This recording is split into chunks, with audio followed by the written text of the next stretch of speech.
días. Quizás estaba más frío a las 7, sí, seguro. 16 grados creo que está. 16. ¿Crees? ¿O cómo? ¿Lo Ajá, buscaste? es que me sale acá en el teléfono. No, en mi cuarto no hace frío, digamos, porque está todo cerrado. Pero 16 grados hay, de verdad. ¿Qué tal, Licen? ¿Cómo está? Buen día, Ah, no, Eduardo. 18, Sí, ya estamos 18. bien fríos, ¿no? Por si acaso. 18. A ver, vamos a ver aquí a cómo está. De cómo está la temperatura. Pero por la humedad se siente más frío, Claro, digamos. la sensación térmica con la humedad es más baja, ¿no? Sí.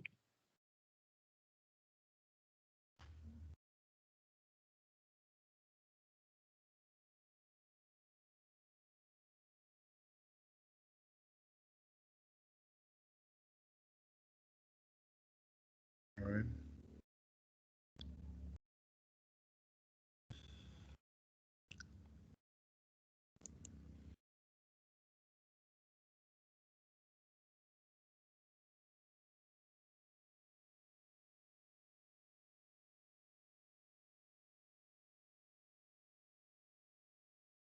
No, aquí está en 19. ¿Y allá cuánto dicen ustedes que estaba? O sea, ¿cuánto dice? 18. 18. Ah, ya. Aquí está un grado más alto. ¿Y la sensación de cuánto es allá? ¿No te dice? 16 creo. Por eso Claro. leí por- 16 hace rato. Porque este Meteoret, este te dice la sensación de cuánto. Ah, no, dice mayormente nublado, sensación térmica 18. Ah, ya. Entonces está exactamente la sensación térmica igual que la temperatura, ¿no? Ajá, sí, sí, Ya. sí. Aquí también, pero está un grado más alto. 19 grados con sensación de 19. Vamos a ver. Pero está mínima, para hoy estaba mínima 16, máxima 23. Vamos a ver. Pero En la ya noche se parece, pone más frío. sí, pero parece que ya, miren, parece que ya va a subir un poco durante el fin de semana, ¿no? Ay, ojalá un poquito suba. Parece, porque aquí aparece 26, 27 de máxima. Vamos a ver. Vamos a ver a cuánto alcanza. Sí.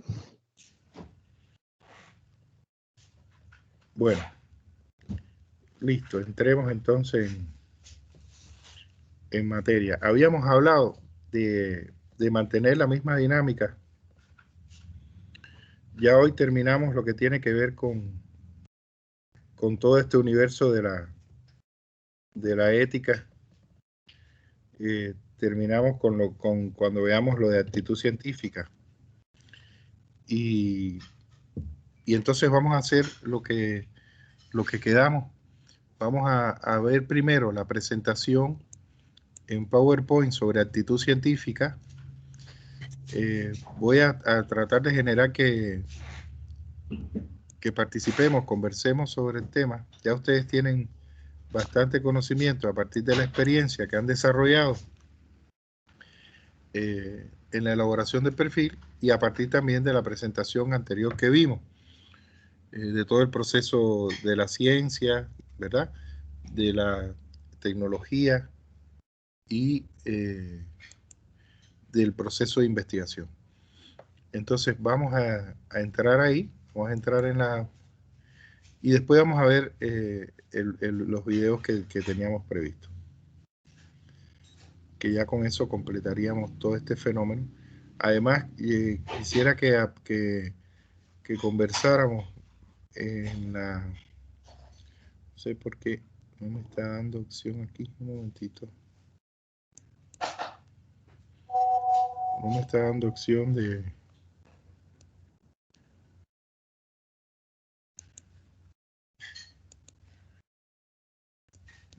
abrir el PowerPoint. Ahora sí.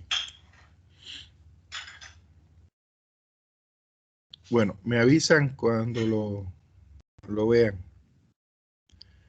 Y quiero Se ve. pedirles algo. Ya, perfecto. Alguien, por favor, que me ayude con la moderación para yo no tener que salir de la presentación a dar entrada. ¿Quién puede ayudar con la moderación? Yo, Lisa. No, Joel. Joel. Genial. Ya, un momentito. Ya.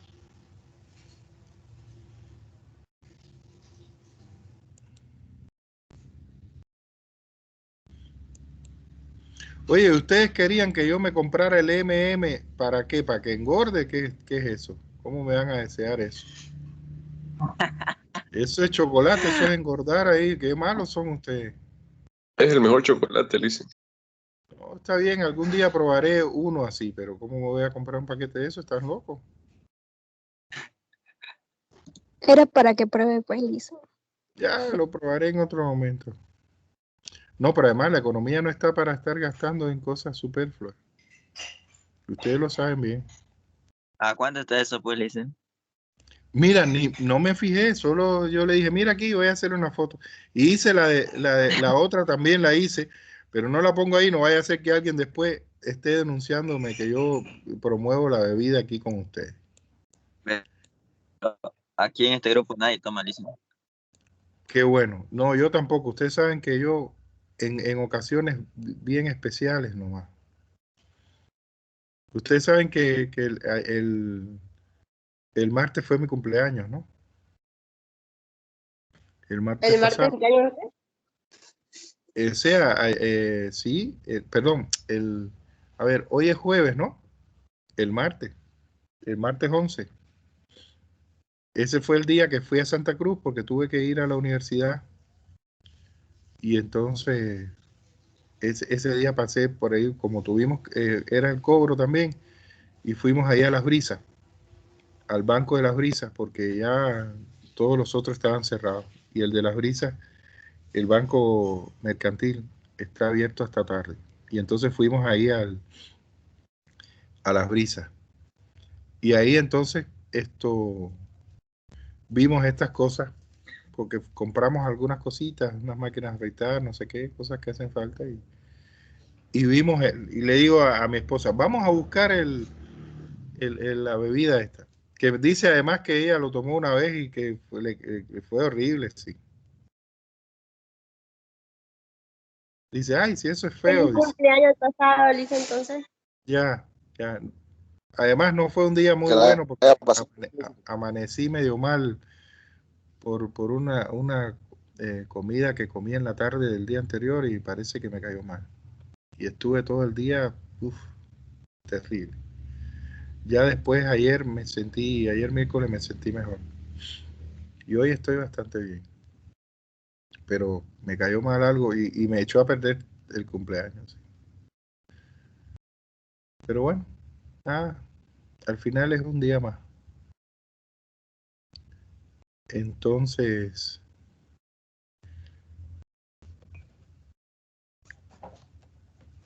aquí está la foto de...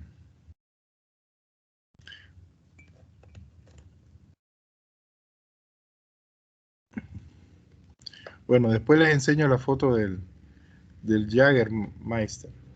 Bueno, vamos a comenzar entonces con la presentación en PowerPoint y después ya pasamos a los audiovisuales. Actitud científica. Esto es muy interesante. Yo espero que les parezca interesante también. Porque como les decía, la actitud científica tiene que ver, o sea, innegablemente tiene que ver con la actitud que los científicos tienen que desarrollar. Y todo el que está en un proceso de investigación tiene que desarrollar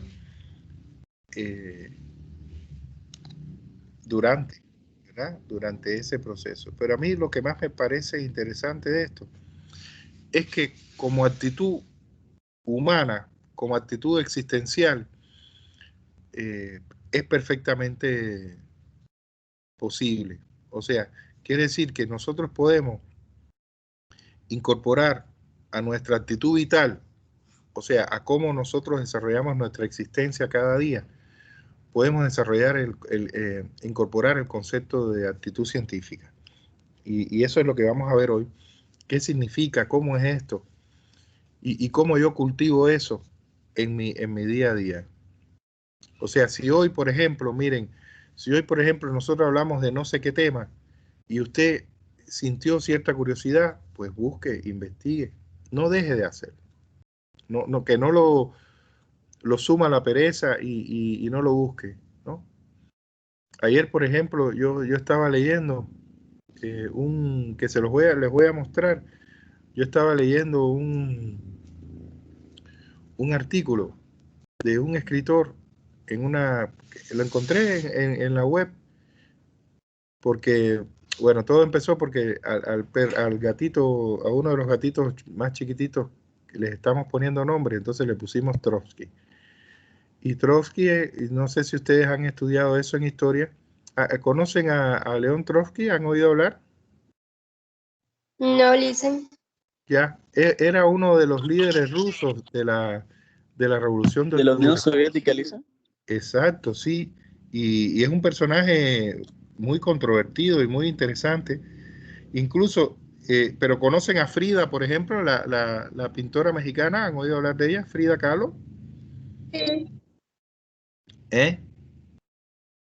¿Conocen, no? ¿Han oído hablar de ella? sí, Sí, listen. Lisa. ¿Y han visto la película? ¿Han visto la película sobre Frida? La de Salma Hayek, Frida, Naturaleza Viva, ¿la han visto? Yo no. Anótensela ahí para que la vean. Realmente les va a encantar esa película. La de Salma Hayek, porque hay otra. La otra también es muy buena. Una anterior que se hizo en México también. Pero esta de Salma Hayek es excelente. Y ahí aparece Trotsky, porque Trotsky fue a parar refugiado a México. Y ahí en México, bueno, ahí en México le hicieron un atentado. Stalin, desde allá de Rusia, estaba haciendo todo lo posible por matarlo. Y ahí le hicieron un atentado tremendo del cual sobrevivieron. Pero hasta que al final un agente de la KGB rusa lo mató, se infiltró y lo mató. En México lo mataron. Entonces, bueno, Creo que a este que tiene... martillazo, ¿no, Luisa? Ay, sí, lo mataron por el pobre con un piolín que es como una, ¿cómo decirte? Es para la nieve, para caminar sobre la nieve y eso y agarrarse. Es como esos picos. No sé, ustedes deben haberlo visto en las películas. Unos picos así que se clavan en la nieve, que ayudan Sí. a escalar. Con uno de esos le dio por la cabeza. Y terrible, porque al final, desde el punto de vista filosófico y demás, este hombre hizo muchos aportes y fue realmente el alma Lisa. de la posibilidad de que existiera la Unión Soviética en los años 10 y pico, 20 y pico, sí, fue muy importante. Dime. Lisa. Sí. Trotsky fue el que inició con Lenin, ¿no? Creo que la Ah, Unión Soviética y todo lo sí, que cómo lleva no. la política en Rusia. Claro, él Y fue. cuando yo Sí, claro, dime, sí, dale, cuenta, vamos. y no, cuando yo lo estudié, o sea, lo pasé en historia, me acuerdo que precisamente Trotsky cuando llegó a México, Stalin ya estaba posicionado como dirigente, creo, de la Unión Soviética, entonces Stalin fue el que mandó a la KGB y ahí fue donde la mataron con la picota, ¿no? Y creo Claro. que fue por parte de traición de Stalin, creo, ahí no me recuerdo muy bien. Sí, cómo no, está claro. Pero no solo a él, déjeme decirle que Stalin mató a casi toda su familia, a su hijo, todo. Su hijo murió en el hospital de formas muy extrañas y todo indica que también lo mataron. O sea, Stalin realmente fue uno de los dictadores más terribles que ha tenido la historia de la humanidad. Todo el mundo habla de Hitler, pero los campos de concentración se iniciaron en Rusia, no en Alemania. Los primeros campos de concentración los hizo él en Rusia. Y cuando lean sobre él, van a ver cosas terribles porque se encargó de hacer las llamadas purgas y ahí entraban médicos, militares, artistas. Hubo artistas que metió presos y que los desaparecieron y nunca más. Terrible, ¿no? Terrible este hombre. Por eso es que al final el comunismo, la propuesta comunista se transformó en algo realmente terrible en manos de este hombre. Entonces, bueno, al gatito este, como la mamá se llama Masha, que es María en ruso, la mamá del gatito, le pusimos, entonces dijimos, vamos a ponerle nombres rusos a todos. Y entonces le pusimos Trotsky. Y porque además es así, bueno, Trotsky era un tipo muy controvertido, activo, no sé qué, no sé cuánto, y así mismo es este gato. Y estaba viendo una fotografía de Trotsky y le digo a mi esposa, oye, hay una fotografía de Trotsky joven que se parece al gato, con la nariz así puntiaguda, igualito que el gato, le dije.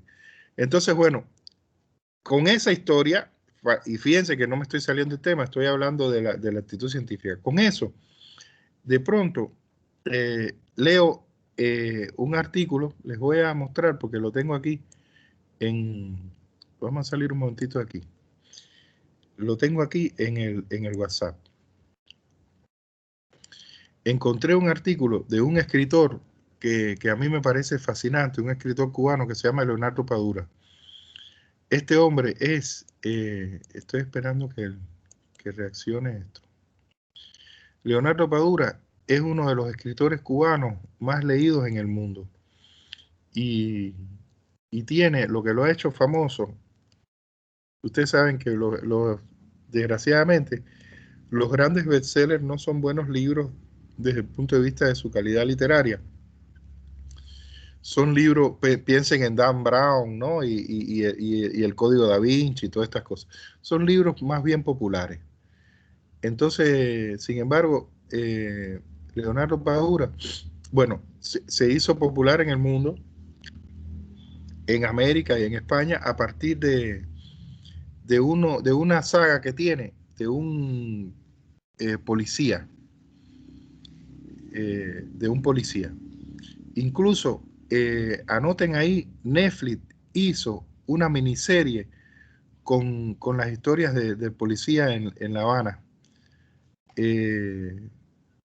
Se llama Vientos en La Habana, me parece que se llama. Ahora lo vamos a buscar. Está en Netflix, pueden verla. Y me parece que sería interesante que la vean porque está entretenido, está muy bien hecha. Son todos actores cubanos en su mayoría. Pero les da una idea de la realidad de Cuba.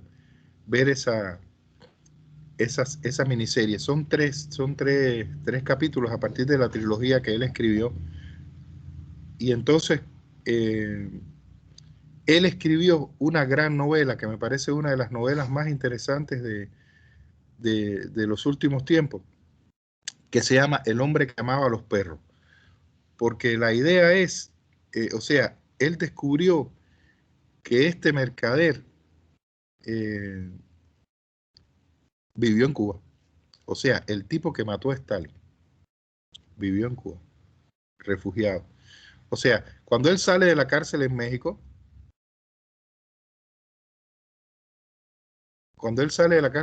se va para la Unión Soviética, y en la Unión Soviética le hacen todos los honores, no sé qué, pero no sé por qué razón el hombre fue a parar a Cuba. Y entonces ahí él paseaba con unos perros muy especiales, unos perros rusos que dicen que el hombre para tenerlos los tenía con aire acondicionado y todo eso. Les voy a mostrar. Entonces fíjense cómo, a partir de pensar en lo de Trotsky, de pronto uno encuentra esto de mercader y encuentra esta historia. Y después dije, ¿y cómo serán los perros eso? Y entonces investigué lo de los perros. Eso es lo que estamos hablando. Y eso es lo que va conformando, chicos, su cultura, su información, su conocimiento.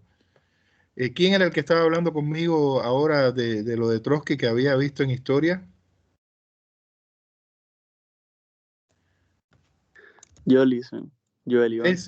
Joel. Entonces, esa es la actitud que hay que tener. Uno busca y va y busca información. Miren qué interesante. Yo voy a pasar para ver si los motivo. Yo no sé si se puede conseguir en esta novela. Está cargando. No sé si se puede conseguir aquí. Este es el artículo, ¿ves? Los perros de Ramón Mercader. Ramón Mercader es el español que asesinó a Trotsky en México. Estuvo preso en México y después regresó a la Unión Soviética y ya le dieron incluso la medalla de héroe de la Unión Soviética y todo. Y entonces, Esto cuenta la historia de un director de cine cubano que lo que vio a este hombre paseando por los perros en La Habana, con los perros en La Habana. Y le llamó mucho la atención y le pidió al hombre, que era Ramón Mercader, él nunca lo supo, no sé si él lo llegó a saber. No sé si el director este de cine supo que este era el asesino de Trotsky o no, pero le pidió que los perros participaran en la película que él estaba filmando. ¿Ven los perros, no? No, no lo están viendo, miren, les voy a mostrar.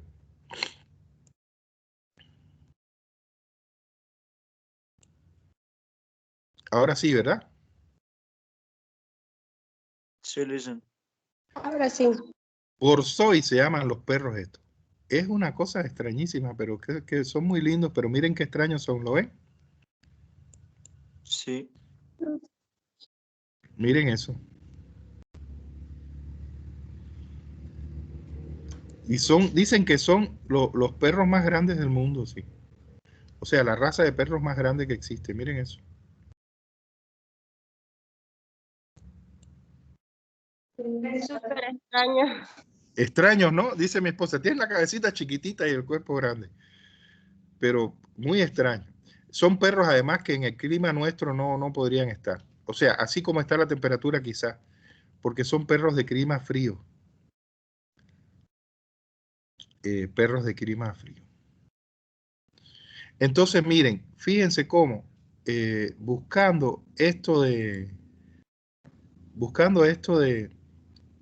pensando en lo de Trotsky, encontré esto, mire, y este se lo voy a pasar al grupo para que lean, lo lean ese artículo que es pequeñito, pero está además muy bien escrito por este hombre, por este escritor cubano, muy bien escrito, y a lo mejor le da el deseo de conseguir la novela y leerla. Aquí está el artículo, ¿ven? Este es el famoso Ramón Mercader cuando lo capturaron. Parece que le pegaron en la cabeza y todo, ¿no? La policía. Porque hay otro, pues se ve que tiene como una herida en la cabeza. Parece que le pegaron también, porque además fue toda una trifulca ahí con la seguridad que tenía Trotsky y todo eso. Es posible que le hayan pegado bastante duro. Entonces, es Leonardo Padura Fuente, ¿ves? Aquí está. Aquí, esto habla de que este hombre, este es Padura, y este es el libro El hombre que amaba a los perros. Aparece Trotsky con unos perros acá. Y entonces él habla de que este hombre fue a parar a Cuba y paseaba con los borzoi, ¿ves? Con los perros, paseaba por una calle peatonal. ¿Ven? Aquí está Ramón Mercader, ¿ves? Que parece que le pegaron porque tiene aquí una venda. Entonces, léanlo. Lo voy a pasar ahora mismo y voy a pasar una fotito del perro, lo voy a pasar. Léanlo, les va a resultar muy interesante esto. Y es posible que yo voy a empezar a buscar, a ver si por casualidad se puede encontrar la novela en PDF. A veces hay estas publicaciones así medio piratas. Si se puede encontrar la novela en PDF, se las voy a pasar. Entonces les voy a pasar el artículo. Estas cosas hay que conocerlas. Y les voy a pasar una fotito aquí está. Y les voy a pasar también una fotito de uno de los perritos. Bueno, me dio curiosidad, dije, a ver cómo son los perros esos. Y enseguida, bueno, apareció aquí esta maravilla que son realmente bellos. Y saben que no solo hice eso, busqué hasta la película para ver a los perros en la película. Es increíble hasta dónde llega la curiosidad, no sé, uno indaga. Pero claro, y además, miren, lo más importante de esto, chicos, ¿qué cosa es? Que todo está es verdad, no es mentira, todo está al alcance de un clip. Entonces ya, miren, espérense que estoy escribiendo aquí, porque alguien me está preguntando de la raza en el grupo. Entonces, lo que les decía, todo está al alcance de un clic y ya no hay que estar aprendiendo de memoria. Lo que hace falta es tener la capacidad de trabajar con la información, de buscar, de saber dónde están las cosas, procesar la información. Esa es la capacidad que hay que desarrollar al máximo. Ustedes ven que a veces estamos aquí en la clase y estamos viendo, cuando estábamos viendo al principio los temas de cada uno, en un momentito yo buscaba así, a ver el tema, conceptos, las palabras. Esa capacidad ustedes tienen que desarrollar al máximo. La capacidad de buscar, encontrar y procesar la información que está ahí. Incluso hay una frase que está atribuida a Albert Einstein, no sé si, pero que ahora toma una vigencia tremenda, que es esa, que ya no es saber de memoria las cosas, que ahora es saber dónde se encuentra la información y además ser capaz de hacer cosas con ella, ¿no? Porque eso es importante. Hacer cosas con ella, porque de nada sirve que tú sepas dónde está la información y sencillamente esto, sí, ya sabes que está ahí, ¿no? Pero no eres capaz, no desarrollas la capacidad de trabajar con ella. Entonces, miren, a partir de esta historia de Trotsky, cómo hemos ido encontrando cosas interesantes y les voy a mostrar, un momentito, les voy a mostrar la novela.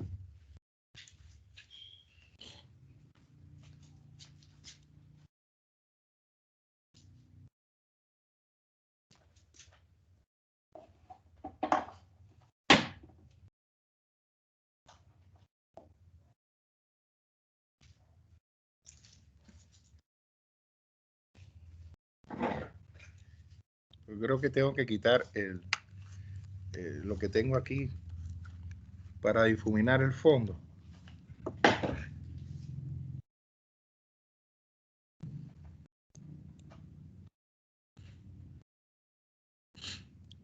Creo que tengo que quitar eso para que puedan ver la novela bien. Miren, aquí yo tengo la novela. Vamos a tratar de encontrar, yo voy a tratar de encontrarla en PDF. Me voy a dar esa tarea después que terminemos la clase hoy. A ver si la encuentro en PDF. Hay otra que sí tengo en PDF que encontré, que es su última novela en realidad. Pero esta, vamos a ver si se puede encontrar. A lo mejor no, porque es como es un bestseller, pero bien escrito. Ya se ve, ¿verdad? Miren, esta es la novela. Hay una sombra, déjenme ver si apagando aquí. Sí, pero entonces no se ve. Bueno, ahí, ¿no? ¿Se ve?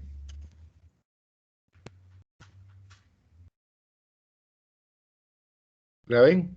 Sí, listen. Esta es la Leonardo novela. Padura. Sí. El hombre que amaba a los perros. Esta es la novela. Aquí se puede encontrar, pero bueno, yo no sé el precio en la lectura. Bueno, esta yo la compré en la feria y la compré bastante barata, a 100 pesos, a 100 bolivianos, en la feria del libro, en la última feria que hubo, que compré varios libros de él. Yo sé que en la lectura, en la librería de lectura, hay libros de Padura y es posible que esté. Pero les digo que es una novela realmente apasionante. Uno la empieza a leer y no quiere soltar, la verdad. De verdad que no quiere soltar. Bueno, voy a poner otra vez el desenfoque para que no se distraigan con el librero de atrás. Bueno, entonces eso era lo que quería comentarles para que ustedes se den cuenta qué es la actitud que hay que tener ante el conocimiento y ante la información. El conocimiento no ocupa espacio, sin embargo, es de una riqueza incalculable. Y así usted puede hablar de cualquier tema, porque hay que construir, muchachos, una cultura general. Eso es muy importante. Entonces, lean esto, lean lo de este artículo y y les va a parecer muy atractivo. Está muy bien escrito además. A ver, un momentito, vamos a ver, para que vean al personaje.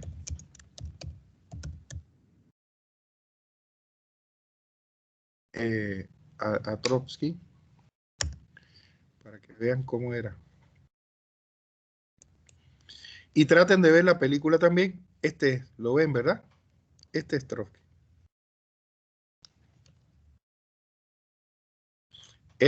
Miren, esta es una foto. Aquí está con Frida Kahlo, miren. ¿La ven aquí? Aquí Sí, está con Frida, aquí está con Frida Kahlo.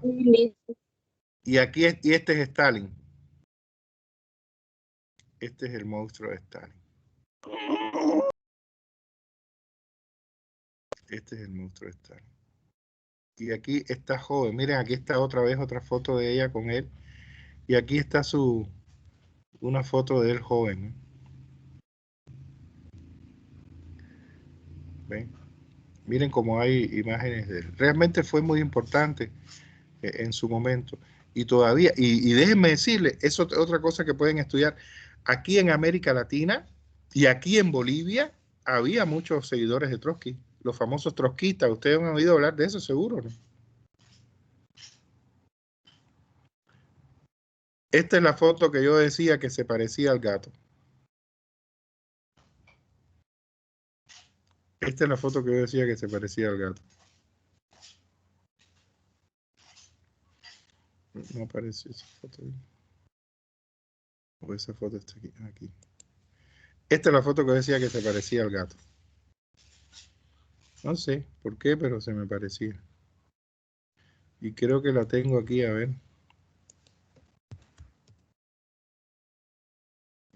La foto. Listen, con respecto a lo que decía de que varios, o sea, siguieron después a Trotsky, creo que, o sea, sí fue así porque, como le dije, cuando llegó Stalin, creo que cambió varias cosas de la Unión Soviética. Entonces, o sea, la Unión Soviética técnicamente, internamente se dividió porque varios se iban con la línea trotskista, como se le dice, y varios con la leninista y otros con la stalinista. Claro. Sí, el problema es que aquí, esta es la que yo decía, ven a Trotsky, ¿no? Y ahora miren al gato. A ver, ¿dónde está? Este es el gato. Y yo dije, hay una similitud. sí, ¿no? ¿Qué cosa? Este es Trotsky y este es el gato, ¿ves? De verdad que se parece. Se parece nomás. Sí, yo creo que sí. Yo creo que está bien puesto el nombre, sí, porque se parece. Y es un gato negro con unas líneas así medio blancuzcas, medio grises.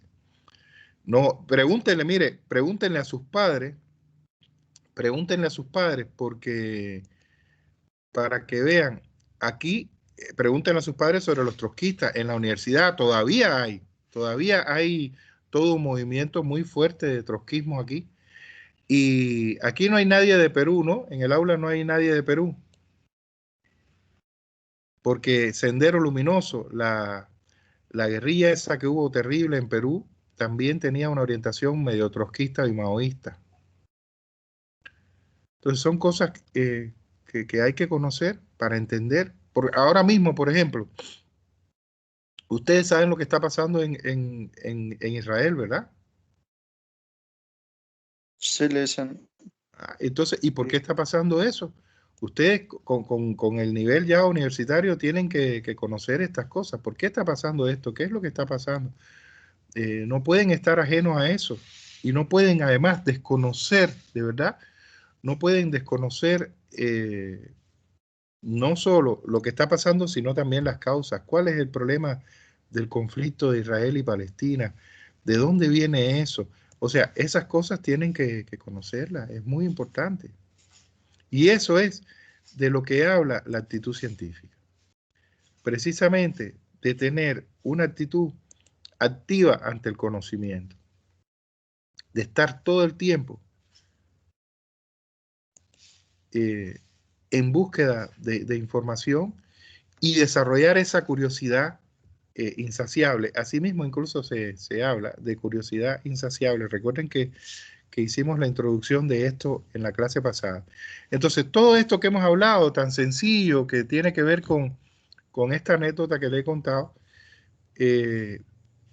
habla de cómo uno tiene que desarrollar, ¿verdad?, esas capacidades de buscar, de encontrar, de constantemente estar motivado por el conocimiento, porque eso es lo que va conformando una cultura sólida. Y el problema es el siguiente: usted puede tener cualquier profesión, pero si tiene una cultura sólida, usted puede, a partir del dominio de esa información y de esa cultura, ser más creativo en su profesión. No piensen que si ustedes, por ejemplo, estudian sistemas o estudian contaduría, ¿verdad?, o carreras que tienen que ver con lo económico, no tienen que tener una cultura amplia. Tienen que tener una cultura amplia. Es tremendamente importante. ¿Por qué? Porque esa cultura amplia desarrolla sus capacidades. Fíjense que cuando ustedes entran a la plataforma, han visto en la plataforma que hay una frase de Albert Einstein que ahora han puesto, ¿verdad? ¿Se han fijado? En la plataforma de la universidad. No, Lisa. ¿Cómo que no, hijos? A ver, miren. Y esto es muy interesante porque esto es lo que pasa realmente, lo que aparece ahí. A ver, vamos a tratar de entrar aquí. Lo que pasa es que tendríamos que salir. Cuando uno entra a la... Dime. Dice, la Sí, mente dime. que se abre a una nueva idea jamás volverá a su tamaño original. Exactamente, querido, exactamente. Y eso, miren, eso lo dijo Albert Einstein quizás antes de saber una serie de cosas que se saben ahora sobre el cerebro humano. A ver, vamos a verla para que todo el mundo la vea. Gracias, esa misma es la frase. Vamos a entrar a la plataforma un momentito y voy a salir para volver a entrar, y ahí cuando uno... Aquí estamos en la plataforma. Ya, vamos a cerrar aquí. Cerrar sesión. Mírenlo aquí. ¿Lo ven? Cuando ustedes entran a la plataforma, tiene que aparecerle esto, ¿verdad? Pregunto, chicos. Sí, ¿verdad? Sí, al momento de querer ingresar aparece. Al momento de querer ingresar, ¿verdad? Mírenlo ahí. Fíjense, esto que está aquí es una verdad absoluta desde el punto de vista científico. O sea, el cerebro funciona a través de redes neuronales, o sea, redes de neuronas. Entonces, todas esas redes se van interconectando, y esa interconexión es un poco como ver a ver, si yo puedo encontrar aquí, déjenme ver un momentito, si encuentro una foto de la Tierra de noche, el planeta de noche que tengo por acá. Déjenme ver si la encuentro para que ustedes vean realmente cómo es el cerebro y cómo funciona, porque son impulsos eléctricos. Las redes neuronales funcionan con impulsos eléctricos. Recuerden que en el universo todo está construido sobre las mismas bases. Entonces,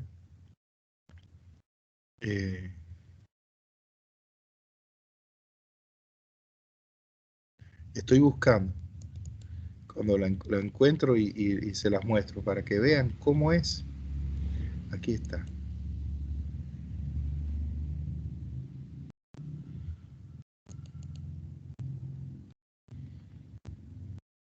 Así mismo, como esta foto de la Tierra, así mismo en nuestro cerebro. Y ahí van a tener la idea de lo que dice Albert Einstein. Ya, aquí está. Vamos entonces a mostrársela. Y todavía más intenso es esto. Miren, la están viendo, ¿verdad? Sí, ¿Se ve? Lisa. Sí, Ya, así mismo. Esto es como neuronas. Estos son como las neuronas en nuestro cerebro. Esta es una foto del planeta con las luces de las ciudades, de las grandes ciudades del mundo. Me imagino que han visto estas fotos antes, ¿no? Estas fotos así del planeta con las luces, ¿han visto eso? ¿Nunca lo habían visto? Tomados desde el espacio. antes habíamos, bueno, yo lo había visto. Son bellísimas estas En fotografías. la película también. Claro, son bellísimas estas fotografías. Entonces, miren, así es como está el cerebro. Esto es como si fueran neuronas, ¿ves? Entonces, estas neuronas se interconectan. Se interconectan. Entonces, ¿qué es lo que dicen los neurólogos? Que cuando uno, o sea, que el cerebro se desarrolla y desarrolla sus capacidades, igual que como cualquier órgano del cuerpo, como cualquier músculo. Entonces, en la medida en que uno incorpora más conocimiento, van surgiendo nuevas redes neuronales. Es como si un nuevo conocimiento surge otra como esta, otro nuevo conocimiento surge como esta. Entonces, el cerebro se va entrenando y va haciéndose más capaz. Por eso vuelve a leer el joven que leyó, que no sé quién fue el que leyó lo de Albert Einstein.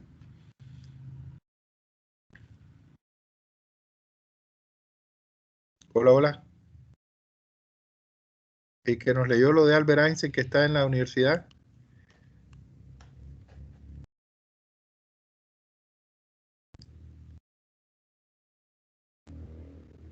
¿Ya no está?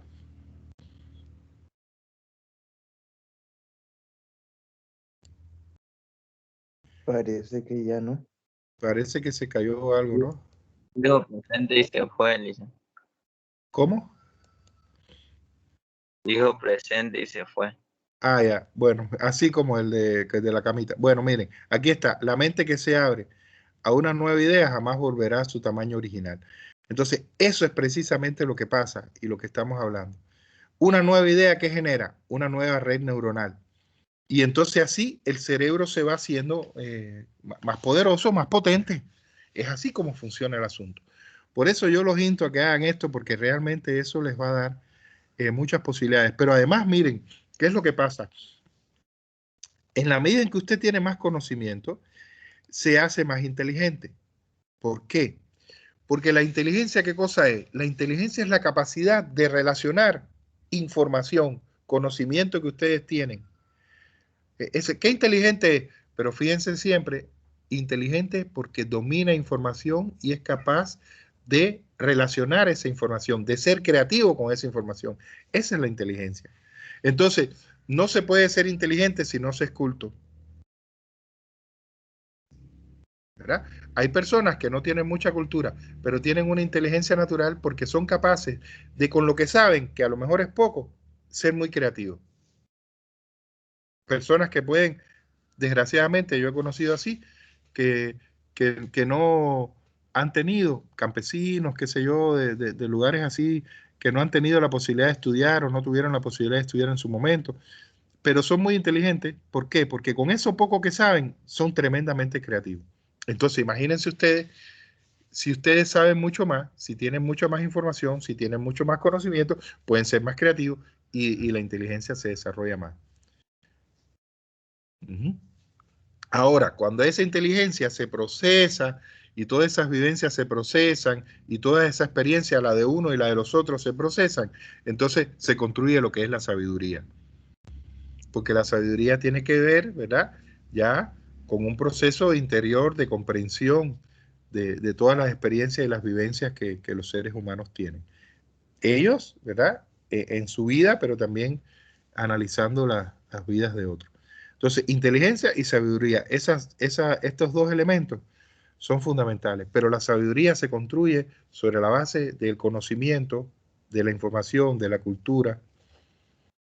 Porque ¿qué cosa es la sabiduría? Es la capacidad de, ¿verdad?, de hacer grandes sistematizaciones, de tener una comprensión profunda de las cosas. Una persona sabia te dice, ay, tengo tal problema, y te dice, pero tú no te das cuenta de esto, de aquello, de lo otro. ¿Y por qué es capaz de hacer eso? ¿Por qué es capaz de darte un buen consejo a una persona sabia? En primer lugar, porque ha vivido, pero no solo porque ha vivido, porque ha sido capaz de procesar su propia existencia, de comprender todas las cosas que le han pasado, de comprender lo que les pasa a los otros, unido a una cultura, ¿verdad? A un conocimiento. Entonces puede darte un consejo sabio. Entonces, la perspectiva es esa, ¿verdad? En la medida en que seamos más cultos, tengamos más conocimiento, en la medida en que tengamos esa capacidad de búsqueda insaciable, en esa misma medida tendremos más posibilidades de desarrollar nuestra inteligencia, en la medida en que aumentamos nuestro bagaje de conocimientos y nuestro bagaje cultural, aumentar nuestra inteligencia, aumentar nuestra creatividad, ¿verdad? Y construir las bases de lo que sería la sabiduría. Entonces, y de eso habla, ¿verdad? De eso habla, vamos a salir de aquí, de eso habla esta presentación que vamos a ver hoy, y creo que ha sido una introducción excelente, toda la que hemos vivido a partir de esta historia de Ramón Mercader y demás, y Trotsky y el gato y todo.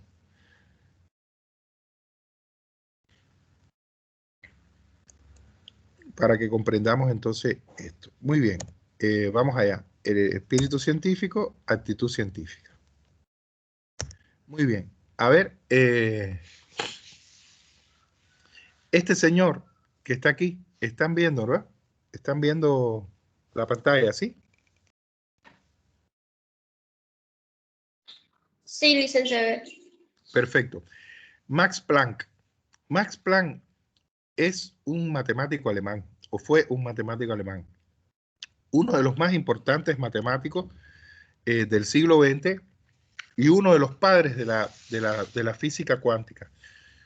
¿Qué pasó con Max Planck? Max Planck hizo unos avances tremendos en el universo de las matemáticas, que es una ciencia, ustedes saben, muy teórica en el sentido, aunque no creamos eso, es una ciencia muy teórica en el sentido de toda una serie de cálculos extraordinarios. Y este hombre construyó toda una base matemática que le sirvió a Albert Einstein para plantear la teoría de la relatividad. O sea, sin los descubrimientos matemáticos de Max Planck, sin el aporte matemático de Max Planck, hubiera sido imposible que Albert Einstein planteara la teoría de la relatividad. Y sin Max Planck no se hubiera planteado la teoría de la relatividad y no hubiera nacido lo que hoy conocemos como física cuántica. ¿Por qué? Porque la física estudia una serie de fenómenos, pero para estudiar y comprender esos fenómenos hacen falta cálculos matemáticos. Entonces, física sin matemática no puede existir. Entonces, Max Planck puso las bases matemáticas para que Albert Einstein pudiera hacer la teoría de la relatividad. Por eso, cuando a Albert Einstein le dan el premio Nobel de física por la teoría de la relatividad, él en su discurso de aceptación del premio, él dice que él se paró en hombros de gigantes. O sea, que él se suspendió, ¿verdad? Se apoyó en hombros de gigantes. ¿Por qué? Porque Max Planck y otros científicos fueron fundamentales para que él pudiera plantear la teoría de la relatividad. Él siempre fue una persona muy agradecida, muy humilde. Albert Einstein es un personaje histórico realmente extraordinario, un ser humano muy interesante. Y por eso lo ven así en esa onda medio punk y todo, ¿no? En esas fotos con el pelo así, porque él decía además que el pelo era como las plantas, había que dejarlo crecer libremente y demás. Era un tipo muy interesante.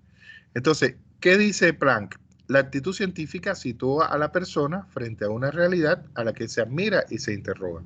O sea, tener actitud científica ante la vida y ante el conocimiento es estar constantemente, desarrollar y sostener la capacidad de asombro. Los niños tienen una capacidad de asombro tremenda, preguntan todo, no sé qué. Esa capacidad no hay que perderla. ¿Ves algo? Ah, qué cosa más interesante. A buscar en el celular porque para eso lo tienen. Eso es más importante que estar usando el celular para otras boberías. Usen el celular para encontrar y buscar información cada vez que ustedes la ven. Y ya, no lo puedo leer ahora, chacha, lo guardo. Lo guardo para después sentarme con calma y revisar. Y ustedes no tienen muchas tareas que los lleven por ahí. pero por ejemplo, quienes hablan de cómo usar el tiempo de forma creativa y rica, hablan de que hay que aprovechar estos momentos. Por ejemplo, usted está esperando en el banco. Bueno, en el banco desgraciadamente no se puede usar el celular. En un tiempo sí, pero ahora ya no. Pero si está esperando, imagínese que usted esperando a su cortejo ahí en el banco de la plaza, en vez de estar bobeando, como decimos en Cuba, en la bobería, busque cosas interesantes y ocupe el tiempo en eso interesante. En la época de nosotros, ¿qué decían? Que había que tener el libro siempre bajo el brazo. Y cada vez que teníamos tiempo, por ejemplo, miren, por ejemplo, en el banco usted no puede llevar el celular, pero sí puede abrir un libro. Entonces, mientras espera, ustedes no tienen, yo pienso que ustedes no tienen que ir a los bancos ni nada de eso y hacer espera. Pero si tuvieran que hacerlo o tienen que hacerlo en algún momento, pues ahí hay que aprovechar para leer, ¿verdad? Para leer. Y esperando para leer. Eso de tener un libro siempre. Yo, por ejemplo, eso es una práctica que siempre hago. Un libro en la mochila. El libro que estoy leyendo. Y yo, bueno, no sé, cuando tengo expresión oral escrita, siempre le decía a los muchachos que uno puede leer, a los estudiantes, siempre le decía que uno puede leer varios libros a la vez. ¿Qué quiere decir eso? Que uno puede leer, por ejemplo, un libro de una novela, puede leer un libro de poesía y puede leer un libro de la universidad. ¿Por qué? Porque son tres universos diferentes y tres formas de escritura diferentes que en cierto modo cuando uno se cansa de una, bueno, sigue leyendo la otra y va desarrollando además la asimilación de todos esos conocimientos al unísono. Y eso siempre recomendaba. Piensen y lean y se puede leer perfectamente varios libros. Los libros que tengo de la universidad, las tareas, que sé yo, no sé cuánto, pero estoy leyendo una novela y estoy leyendo un libro de poesía. Ya, perfectamente se puede. Y van desarrollando su capacidad para asimilar y procesar información y lógicamente su inteligencia. Entonces, eso es lo que estamos hablando. La actitud científica siempre te va a situar frente a algo a la que tú admiras e interrogas. Pero a ver un momentito, ¿cómo es esto de los perros? ¿Cómo es esto de aquello? Ajá, ese es el sentido. Muy bien, espero que haya sido claro en esto. Entonces, cuando hablamos de actitud científica, y ayer lo estábamos viendo, la esencia de la actitud científica, ¿cuál será? La búsqueda de la verdad científica. O sea, nosotros dijimos en la presentación pasada que la ciencia trataba de ir más allá de ese conocimiento elemental, ¿verdad? De ese conocimiento que tiene que ver con la vida cotidiana. Entonces, ¿qué hacemos nosotros? Avanzar, profundizar a través de la investigación, encontrando y superando esas incertidumbres que son incertidumbres provisionales, ¿verdad? Bueno, ahora, por ejemplo, alguien que me hable de su tema, que me diga su tema, por favor, que me mencione su tema, problema, para poner ejemplo aquí. La empleabilidad, Lisa, de la Claro, investigación del TEC. La empleabilidad, por ejemplo. Yo recuerdo cuando estábamos hablando, ¿cómo es tu nombre? Disculpa. Joel Iván, Lisa. Joel Iván, exacto. Joel, cuando hablábamos de la empleabilidad al principio, recuerdo que dijimos, pero ¿qué es la empleabilidad? ¿Te acuerdas? Que en la clase lo vimos. ¿Qué cosa es la empleabilidad? ¿Te acuerdas? Y en ese momento buscamos en el celular y vimos la empleabilidad. Entonces, ese es el sentido. Uno empieza por decir, pero ¿de qué es esto? ¿Qué es esto? Mira, qué interesante. Y empieza a despertarte curiosidad y vas profundizando. Por eso es que vas avanzando en la investigación y vas encontrando y vas superando esas incertidumbres provisionales. Ya. ¿Qué es empleabilidad? Es esto. Bueno, ¿y cómo se manifiesta la empleabilidad? ¿Y quién fue el primero que habló de empleabilidad? Entonces ya empiezas a encontrar y superar esas incertidumbres. ¿Incertidumbre qué quiere decir? Un desconocimiento sobre algo. Pero ese desconocimiento es provisional. ¿Por qué es provisional? Porque Cuando tú ya tienes la información, desaparece la incertidumbre y se convierte en certidumbre, ¿verdad? Se convierte en un conocimiento ya sobre eso. Y así vas profundizando. En la medida en que más profundizas, van surgiendo otras preguntas que te vas respondiendo. Por eso es que la esencia tiene que ver con la búsqueda de la verdad, esa búsqueda constante, pero también con esa curiosidad insaciable. De tal forma, fíjense cómo el nombre del gato me llevó a Trotsky a encontrar la foto, a decir que el gato se parecía a la foto esa de Trotsky joven, pero además a encontrar ese artículo de Padura tan interesante y a encontrar y a buscar además cómo eran los perros y a ver en la película, porque recuerden la anécdota que le dije, que el director de cine había hablado con este hombre y le había pedido que participaran los perros en la película.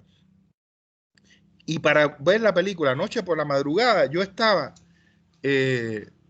con la película buscando dónde aparecían los perros. Y efectivamente los perros están en la película. Entonces, eso es lo que estamos haciendo. Curiosidad insaciable, interrogación permanente. Eso tenemos que desarrollar.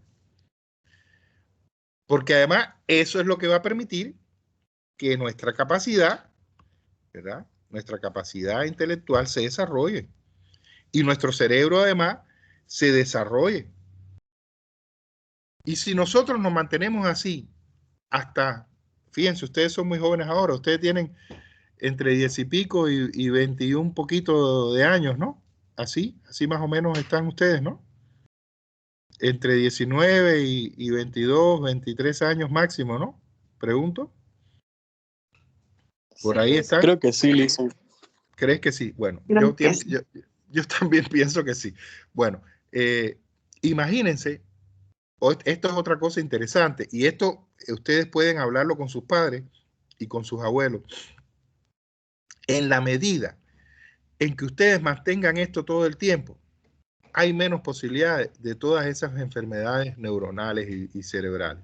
O sea, el Alzheimer, la demencia senil, todas estas cosas se prevén teniendo activo el cerebro. ¿Qué quiere decir? Si sus abuelos, sus padres, en la medida en que son mayores, siguen en actividad intelectual, siguen leyendo, siguen buscando información, siguen teniendo activo su cerebro, o sea, generando estas redes neuronales todo el tiempo, hay menos posibilidades de que se enfermen de estas cosas.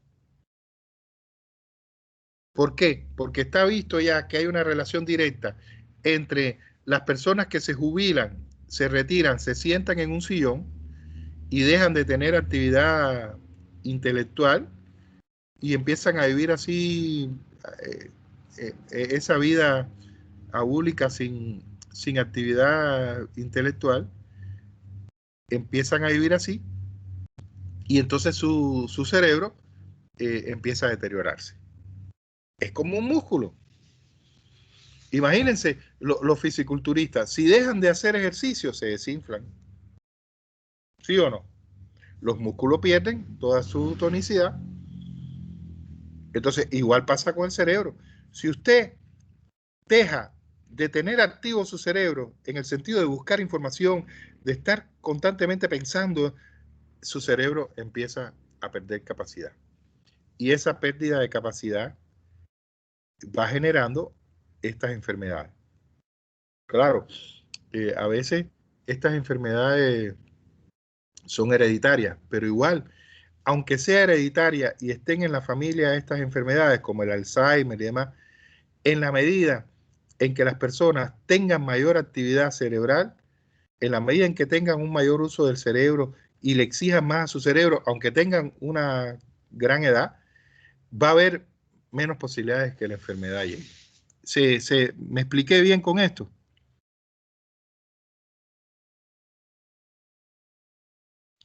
Esto que les he dicho de estas enfermedades.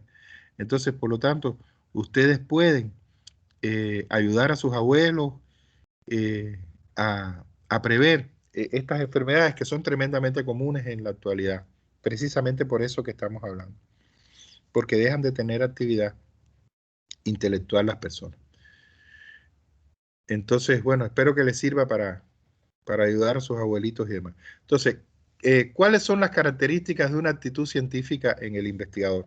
Y aquí voy a pedir que alguien me vaya ayudando, como hicimos en los artículos de ética científica, que alguien me vaya ayudando a leer y vamos conversando y dialogando sobre los diferentes elementos. ¿Quién puede ayudarme en la lectura? Son así, ¿ven? Son pequeñas oraciones que nos van explicando qué cosas, ¿verdad? Cuáles son las características de una actitud científica en el investigador o la investigadora. A ver, ¿quién me ayuda con la lectura?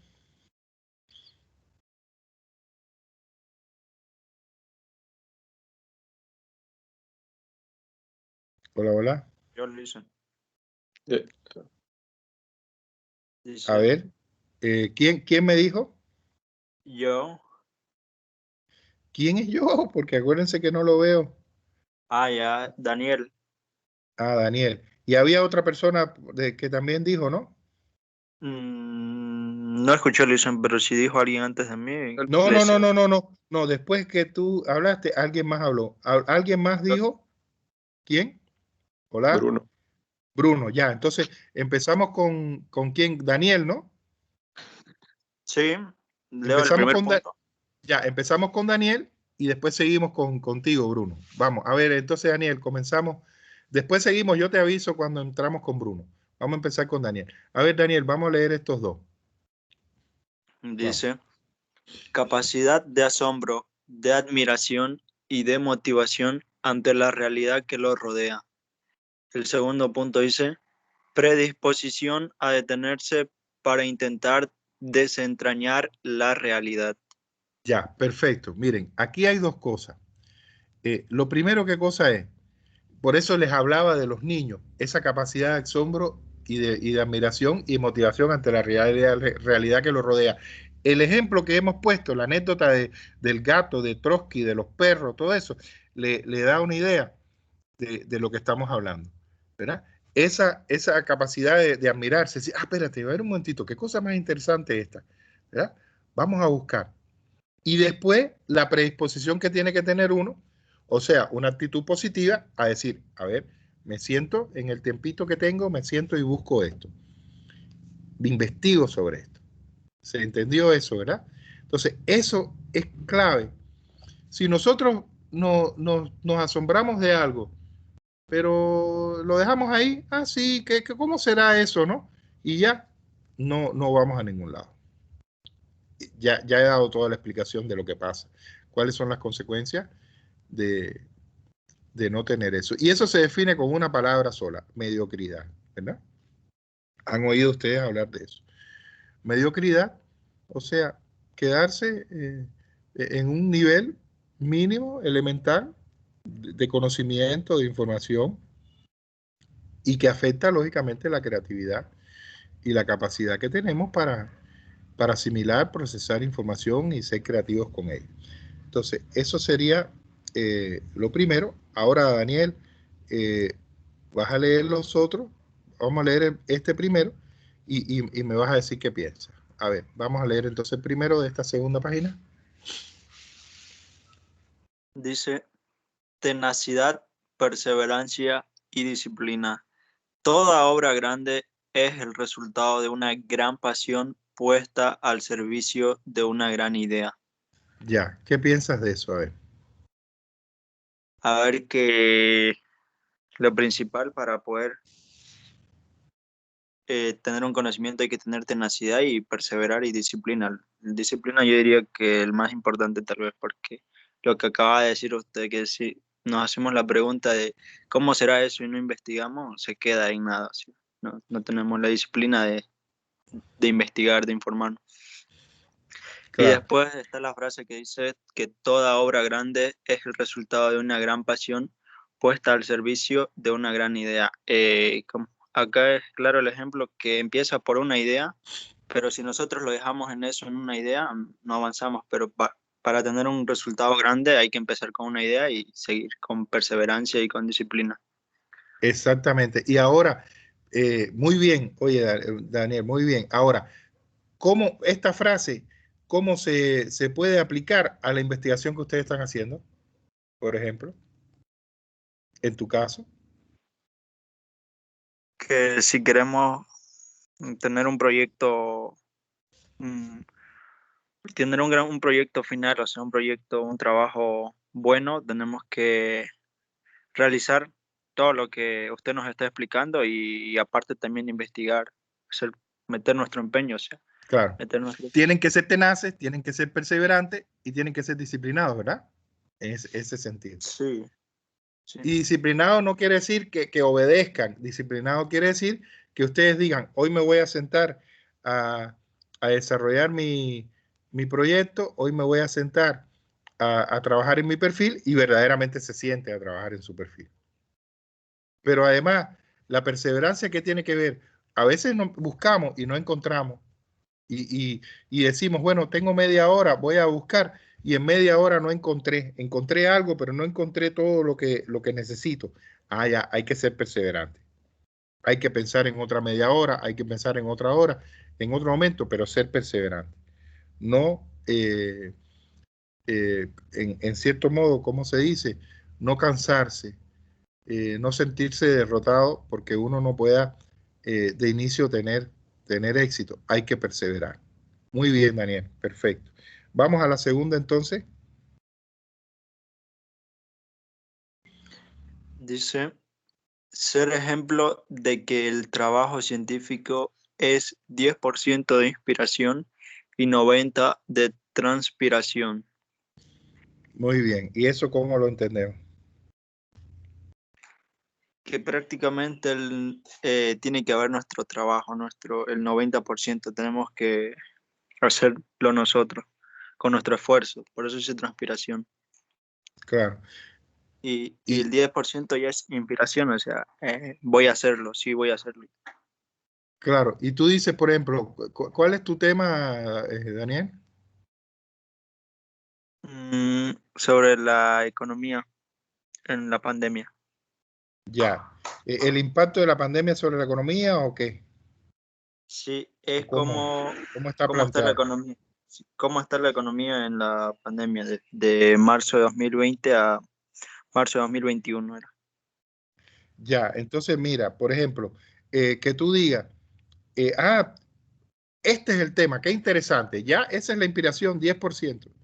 Ahora, el 90% es empezar a buscar información. Lo que hemos dicho siempre, buscar, recopilar, seleccionar, procesar, sistematizar la información. Esa es la transpiración. Sentarte a escribir, a redactar tu perfil de acuerdo a los modelos que estamos trabajando. Adaptar esos modelos, ser creativo con los modelos y no sencillamente repetir el modelo absolutamente como está, sino ser creativo en las citas que uno tiene que colocar.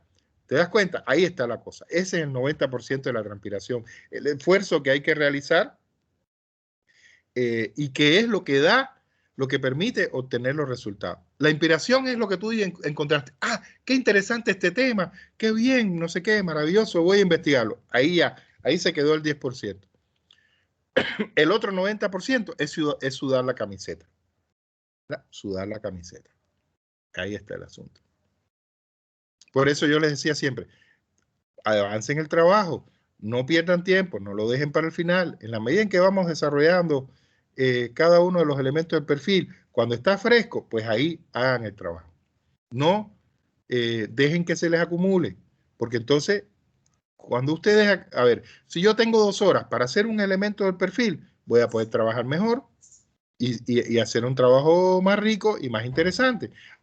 Pero si yo tengo 2 horas para hacer 4 elementos del perfil, lógicamente voy a dedicarle menos tiempo a cada uno y el resultado va a ser de menor calidad. Por eso es que les decía siempre, no se dejen pisar por el tiempo, vayan haciendo los elementos en la medida en que lo vamos viendo cuando está el conocimiento y la información fresca. Muy bien, vamos entonces al último. Daniel. Ya dice.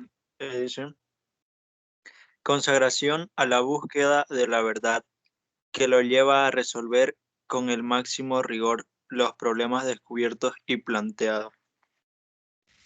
Ya, ¿y esto cómo lo entenderíamos?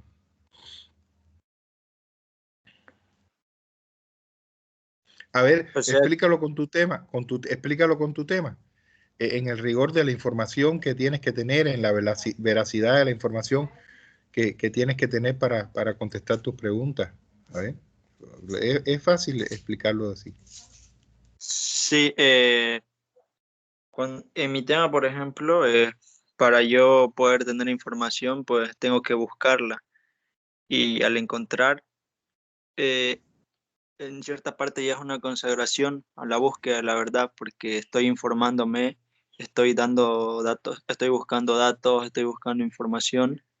Y también menciona acá que hay que buscarlo con el máximo rigor, o sea, no quedarse con una sola información, hay que seguir y seguir buscando.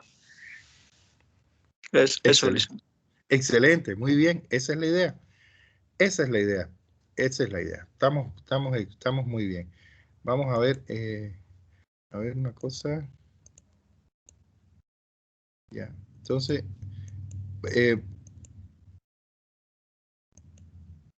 ya. Daniel, seguimos contigo más adelante. Vamos a pasar a Bruno. Bruno, ¿estás ahí? Sí, Listen, aquí estoy. Ya, vamos entonces a comenzar contigo y después volvemos a Daniel. Vamos entonces con estos dos. ¿Cómo lo ves? Vamos a leer y después lo interpretamos. Lo leo los dos, ¿no? Lee uno, como estos son más largos, lee uno primero y después otro. Okay. El primero dice, concibe y acepta las conclusiones científicas como relativas y nunca definitivas, pues la realidad está en constante transformación, provocando que la búsqueda nunca termine. Ya, ¿cómo interpretas eso? Concibe y acepta las conclusiones. O dice que provocando que la búsqueda nunca termine, al buscar un tema, ¿no? Surge otra pregunta. De esa pregunta surge una respuesta que provoca otra pregunta, otra respuesta que provoca una respuesta, otra pregunta y así, ¿no? Ya, hay como Definitivamente. una causa y efecto ahí, ¿no? Como un proceso de causa y efecto. Pero también lo importante aquí es que miren, si ustedes recuerdan, cuando yo les dije, vamos a pensar desde aquí en el tema que ustedes investigarían en investigación 2 a partir de lo que han hecho en investigación 1. ¿Recuerdan eso? Ujú. Ya. Entonces, eso es lo que estamos hablando. Y yo les decía, cuando ustedes vayan entonces a enfrentar el tema de investigación 2, que es continuidad de este, todo lo que ustedes hicieron aquí, toda la investigación documental les sirve. Pero como ha pasado tiempo, recuerden esto que les dije, como ha pasado tiempo, usted tiene que actualizar la investigación documental para ver qué ha pasado en el tiempo que ha transcurrido desde el último documento que usted revisó hasta el momento en que está retomando la investigación en investigación 2. Entonces, las conclusiones científicas son válidas para hoy, pero dentro de 5 años el mundo ha cambiado. Y por lo tanto, como dentro de 5 años el mundo ha cambiado, son otras las condiciones, hay que enfrentarse de nuevo a una investigación. Entonces, es relativo, nunca es definitivo. Porque si no, nosotros no tendríamos este celular, seguiríamos teniendo el celular sote ese que era como un ladrillo, que fue el primero.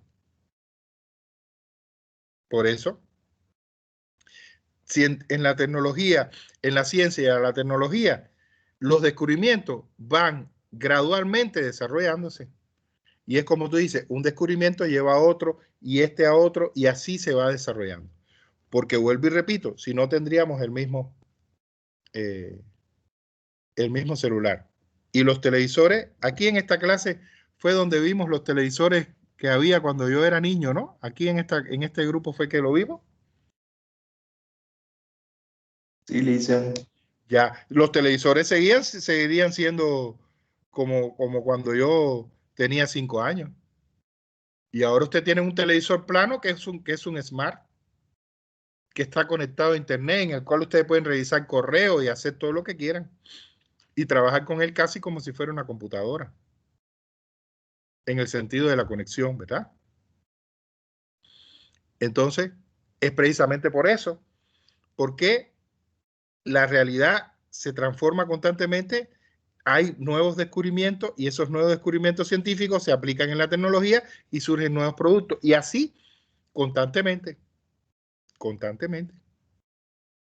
Es muy probable, escuchen, es muy probable que en el 2030, según está previsto, esperemos que la humanidad supere esta situación en la que nos encontramos a partir de las vacunas y todo eso, pero es muy probable que en el 2030 empiecen ya los viajes a Marte.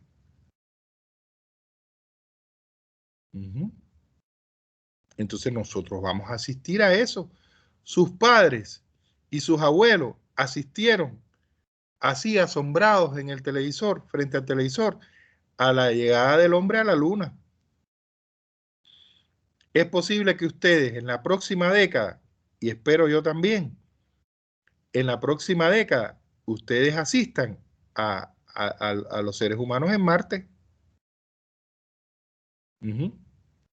¿Y por qué es eso? Porque en el año 57 la Unión Soviética lanzó el primer satélite y ahí empezó todo. Y después el primer hombre en el espacio. Y después naves tripuladas con más de un tripulante. Y después las estaciones espaciales. Y después toda la cosmonáutica norteamericana tan desarrollada con los Challenger y con todas estas naves que son capaces de aterrizar en la Tierra como si fueran un avión. Y entonces permite, ¿verdad? Reutilizar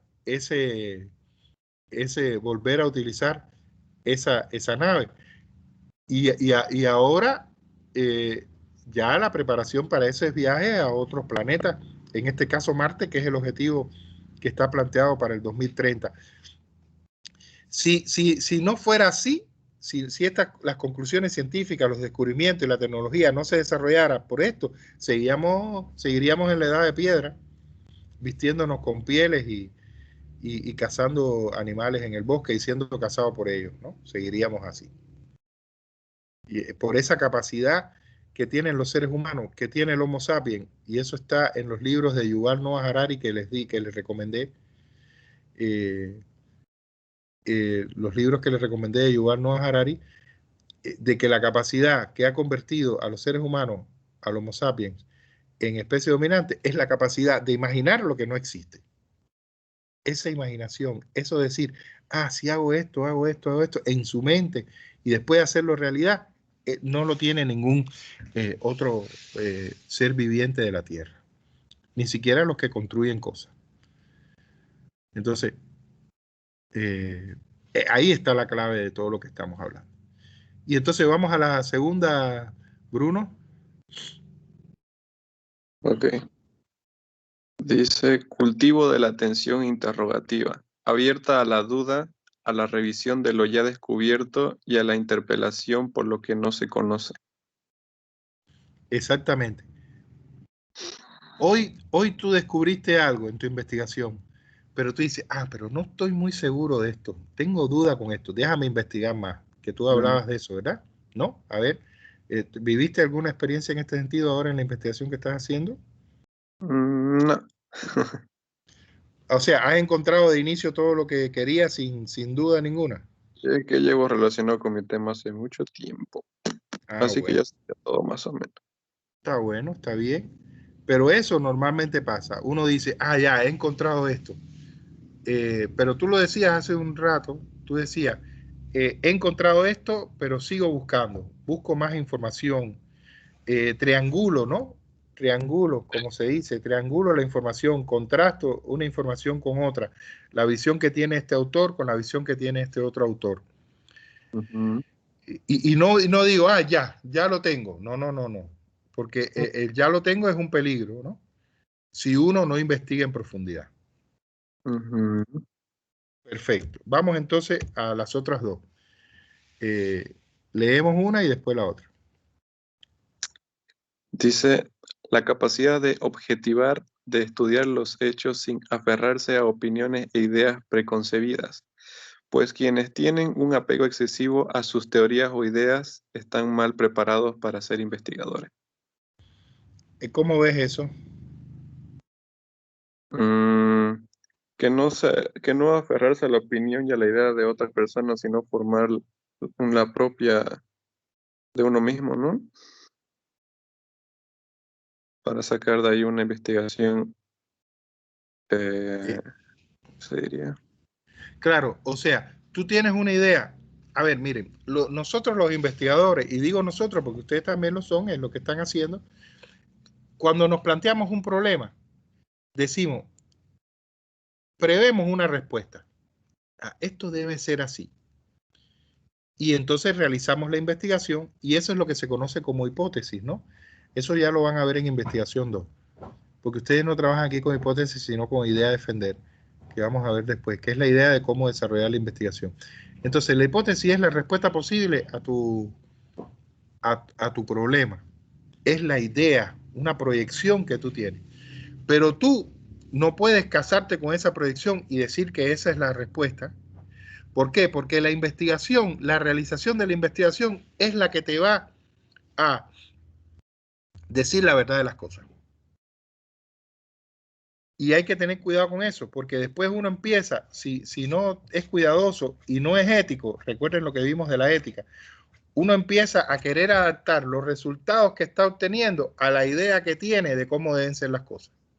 No, las cosas son como la investigación te dice.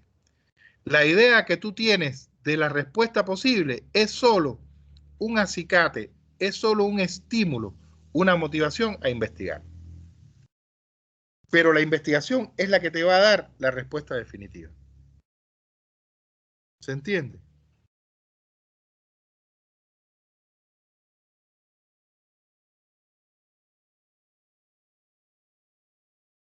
¿Está bien, Bruno?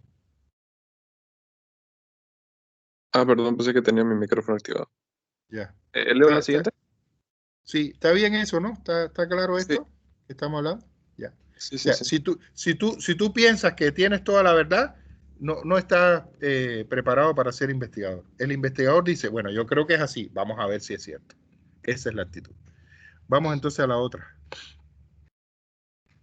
Ok, dice, el desapego a las ideas propias habilita al investigador para aceptar los hechos tal como son. Uh-huh. ¿Y eso cómo lo interpretaría? A ver.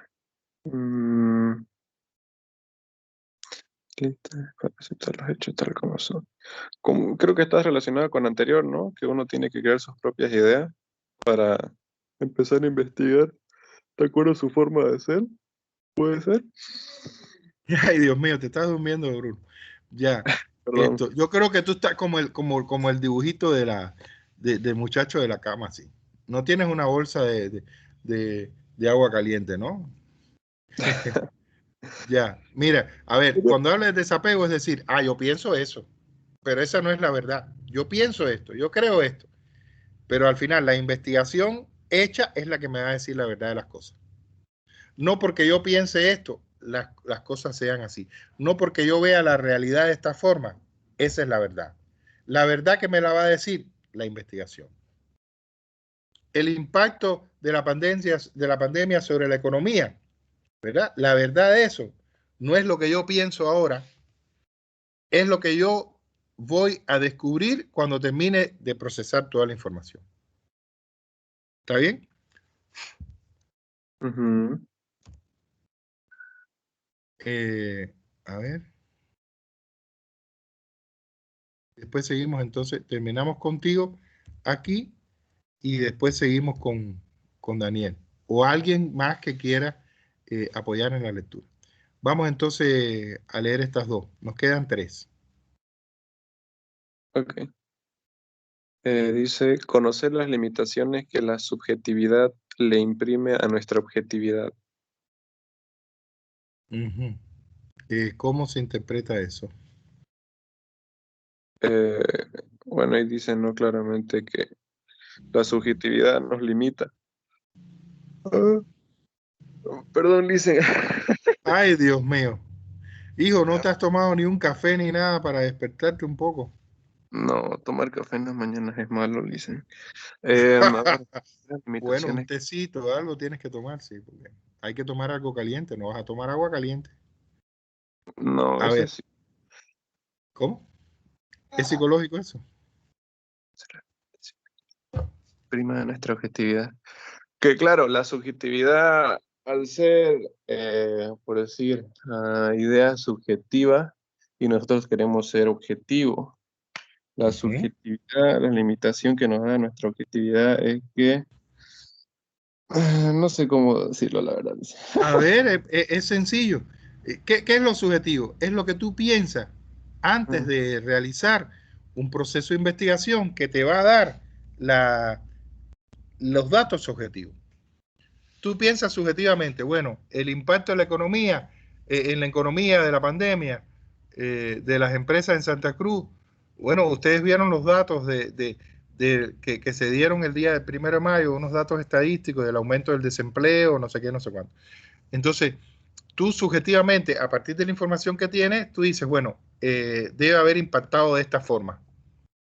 Ese es un concepto subjetivo tuyo. ¿A partir de qué? A partir de la información que tienes y un poquito de la idea que tienes de procesar así mentalmente y de forma rápida los datos que tienes. Ahora, cuando tú, y esto está conectado con lo anterior, cuando tú, todos nosotros tenemos esa idea subjetiva como respuesta a las cosas, pero no podemos tenerla como la verdad. ¿Por qué? Porque la verdad es la que la información objetiva procesada nos va a otorgar.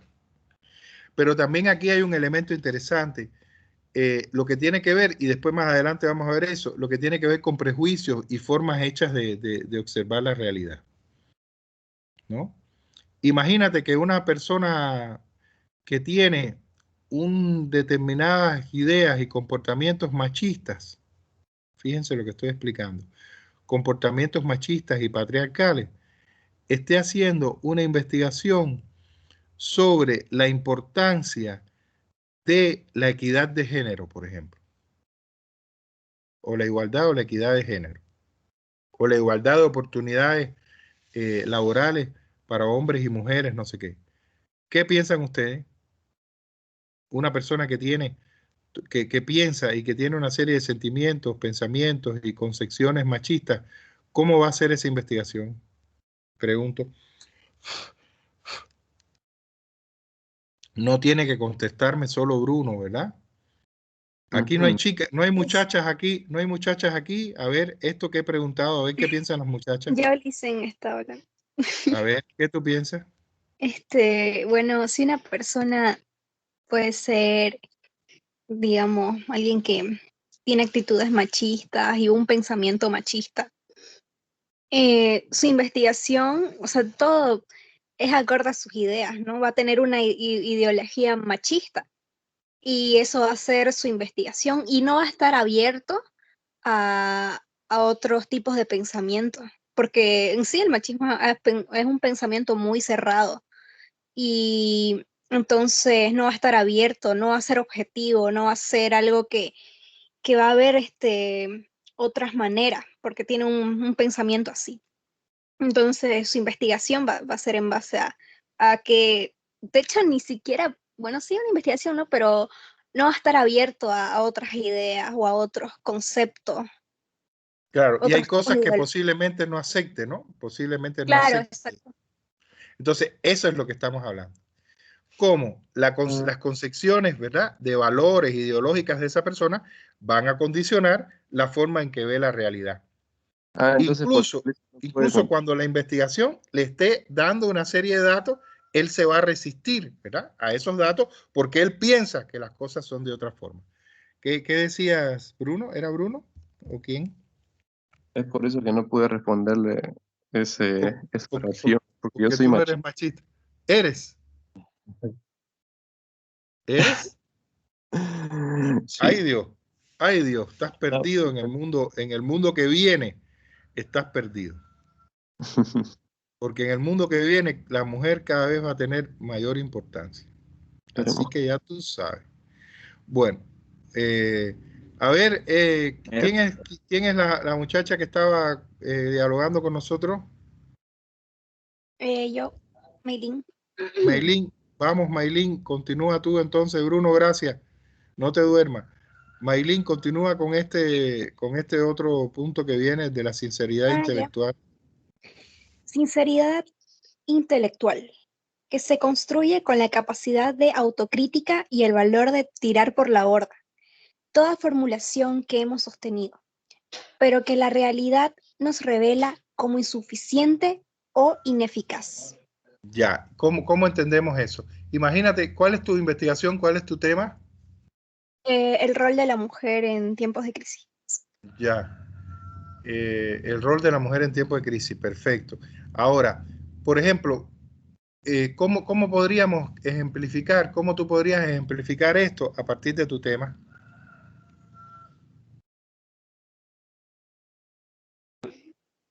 A ver. O sea, se refiere que sinceridad intelectual. O sea, todo lo que yo, bueno, más o menos lo que entiendo, que todo lo que yo estaba explicando o lo que estaba sosteniendo puede ser insuficiente o ineficaz. Sí, o sea, vamos a ver. Estás por ahí, súper caliente, sí. A ver, mira. Tú empiezas a investigar sobre el rol de la mujer y empiezas a construir una teoría, ¿verdad? Una teorización sobre eso. Pero después empiezas a incorporar mayor información y esa teorización que tú has hecho, tú dices, espérate, no es así, no es tan así como yo pensaba. Es un poco diferente o es totalmente diferente a como yo pensaba. Más bien es de esta otra forma. Entonces, eso es lo que estamos hablando. O sea que cada vez que voy investigando, como que, bueno, quizás no era así, y ya voy cambiando y todo lo que pensaba lo voy dejando a un lado, digamos, algo así. Exacto. Entonces, la capacidad de ser valiente para decir, no, estaba equivocado, esto no es así, sino de esta otra forma. Okay. Ahí está la cosa. Porque así es la investigación. Uno puede investigar y decir, mira, aquí así son las cosas. Y después investiga y se dice, no era como yo pensaba. A ver, vamos otra vez para atrás, vamos a retomarlo aquí. Esto ya no me sirve, es así. Y eso no es malo y eso puede pasar y tenemos que estar abiertos a eso. Y por eso se habla de sinceridad intelectual. O sea, de reconocer que nuestras ideas, las ideas que vamos concibiendo a partir de la investigación, no ideas subjetivas, no esta cuestión del machismo que hablamos contigo hace un rato, no. Las ideas que tú vas construyendo, la teorización que tú vas realizando, los juicios que tú vas haciendo a partir de la información que tú tienes, después pueden cambiar en la medida en que se incorpora nueva información. Claro, Y ya tú dices, ¿sí? Perdón. No, está bien. O sea que para cualquier investigador, lo que debería caracterizar es que es ser abierto, ¿no? Porque si no sos abierto al investigar, imposible que querrás ver, ¿no? Distintos lados, distintas maneras y armar una muy buena investigación, porque, o sea, si yo tengo un pensamiento ya sea machista o racista, quizá, imposible que pueda comunicarme también con las demás personas. Claro, claro que sí. 100% de razón. Todas esas cosas te limitan. Te limitan en el proceso de investigar y te limitan también a la hora de obtener los resultados. Porque siempre todo va a estar condicionado a la forma en que tú piensas, a tus valores, a tus principios, a tus concepciones. Y si son erróneas, estamos perdidos, ¿te das cuenta? Tampoco llegar al extremo y decir, no, todo es relativo, no sé qué, no, tampoco llegar al extremo. Pero sí ser capaces de construir nuestra visión de la realidad a partir de lo que la investigación nos va entregando. Y no tener miedo. También para las diferentes ideas, porque, o sea, vamos a topar con personas que tienen opiniones totalmente diferentes o quizás cosas que nos impresionen y que no estamos muy de acuerdo, ¿no? Y la tolerancia en que no todas las personas, no sé, no piensan como nosotros o nosotros no tenemos las mismas ideas, ¿no? Ser tolerante en ese tema y verlo de una mejor manera, quizá. Porque yo he estado, o sea, justamente la tarea que usted nos dio de si era ético usar descubrimientos nazis, le estaba contando a un amigo y estábamos Ajá, debatiendo sobre eso. ya, Y yo le dije que lo lea, se le pasé el link y todo. Y era interesante, ¿no? Cómo es la tolerancia a pesar de tener opiniones diferentes, tener ese respeto igual, claro, al investigar algo y investigar, o sea, buscar, porque a veces uno puede equivocarse y aceptar que puede equivocarse también. claro. Es como si dijéramos, bueno, tú viste que hay científicos que han usado los resultados de las investigaciones nazis sobre hipotermia. Ujú. Porque ellos dicen, en un mundo ético como el que vivimos actualmente, eso no se va a poder hacer. Entonces, yo no me puedo dar el lujo de no usar esa información. Me parece deplorable, decía él, me parece deplorable, triste. Pido perdón, aunque no tengo que ver con esos experimentos, pido perdón por lo que se hizo. Pero no puedo dejar de aprovechar una información que es tremendamente valiosa para mis estudios. Y desde esa óptica uno tiene que decir, tienes razón. Claro. Ah, pero si otro te dice, no, mis principios, como los ingleses, que son en ese lado bien, bien estrictos, te dice un científico inglés, no, yo no lo acepto. Bueno, es su derecho. Pero no por eso nosotros vamos a decir, ah, el que no lo acepta es el que está en lo correcto y el que lo acepta está equivocado, ¿no? Son dos posiciones y como tú dices, tenemos que ser capaces de aceptar la existencia de dos posiciones. Una de las cosas, ustedes tienen hermanos. Sí. Esto entre los hermanos es muy interesante, porque los hermanos comparten todo, comparten los padres, comparten la casa familiar, comparten las experiencias que se viven familiarmente, pero generalmente tienen formas de ver las cosas diferentes. Mm, Y a veces tú dices, tú agarras a tu hermano y dices, pero yo no sé cómo tú puedes pensar así, ¿sí o no? sí. Sin embargo, piensa así y tú tienes que aceptarlo, asimilarlo y construir una armonía desde esas diferencias. Es como el principio, ¿no?, de la universidad, de unidad en la diversidad, ¿verdad? Mm, Entonces, sí. tienes que aceptarlo porque son formas de ser y de estar en el mundo que son diferentes. A lo mejor le va bien en la vida, a lo mejor no le va bien, pero son las elecciones que hace. Y Pero, una de las cosas que define la vida es decidir hacer elecciones. Nosotros constantemente estamos haciendo elecciones en todo.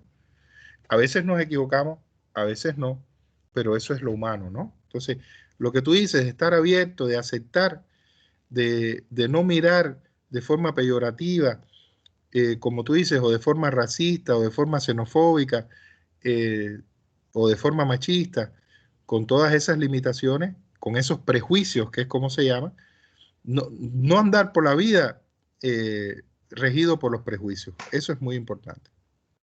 Porque si no, realmente no vamos a poder responder de la forma en que tiene que ser a los retos que la vida nos pone.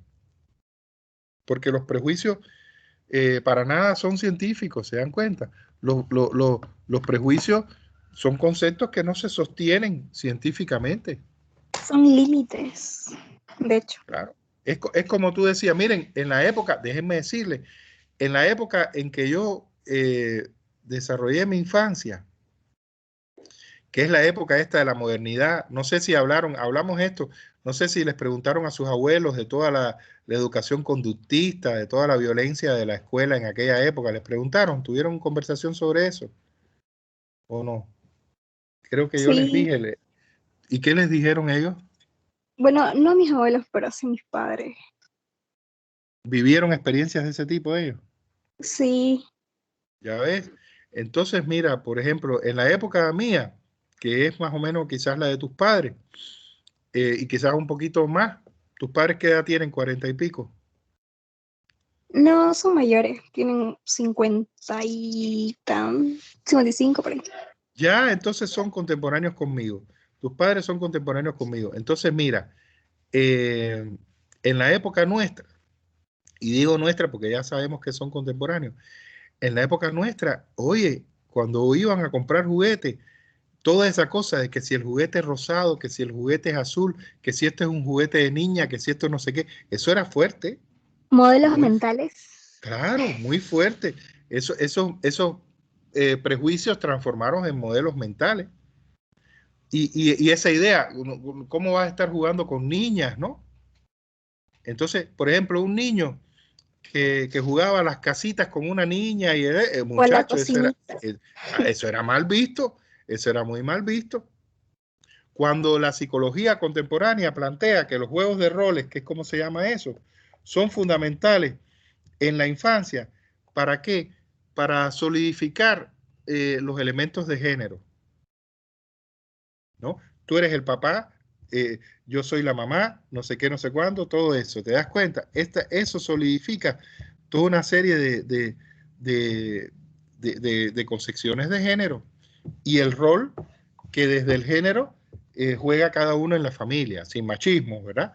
Entonces, es fundamental. Entonces, los padres que impedían eso, porque cómo van a estar jugando a las cocinitas si es un varón, que no sé qué, no sé cuánto, los varones tienen que jugar esto con la pelota y esto y lo otro. Entonces, ahí impedían que se desarrollaran determinadas concepciones que son importantes dentro de la psicología, en la psicología de las edades. Igual el concepto de las niñas jugando con los varones, O ¿verdad? a las muñecas. Yo por ejemplo, cuando iba a casa de mis abuelos de vacaciones, había una niña que jugaba con nosotros béisbol. Uy, ya decían que era marimacho, ¿no? Porque como esa niña va a estar jugando pelota con los varones. Ah, sí, eso me decían a mí mis tías. O sea, yo estaba en una academia de fútbol y Ujú. me decían cómo vas a vestirte como hombre o Ya cosas ves, así. claro. Pero fíjate, ellas no tienen la culpa. Tú no puedes ahora juzgarlas duramente. Ellas son producto de esa educación que han recibido. Sí, después lo Que, entendí, ¿no? claro, entonces ahí pasa lo que tú dices, comprender al otro. Esa Claro. empatía, ese ponerte en el lugar del otro para comprender, porque tú no puedes juzgar a alguien. Es como que ahora tú digas, como que ahora tú empieces a juzgar a alguien que vivió en la época de Grecia, imagínate, siglo V de Pericles, el siglo de oro de la cultura griega, en el siglo V antes de nuestra era. Tú vas a juzgar a alguien de esa época por los valores y los principios del siglo XXI. No No, son podría. muy diferentes. Tú sabes lo que pasaría. Mira esto, para que veas por qué no se puede hacer eso. Tú sabes lo que pasaría si nosotros juzgáramos a los filósofos griegos, a todos los grandes filósofos griegos, prácticamente todos, del siglo V, por ejemplo, Aristóteles, Sócrates, Platón. ¿Tú sabes lo que pasaría? Que estuvieran todos en la cárcel por pedófilos. Uy, Claro, porque en esa época era normal no solo tener relaciones sexuales entre hombres, sino con, con niñas. con efebos, con adolescentes, con niños. Era normal. ¿Te das cuenta? Entonces, estarían en Palma Sola,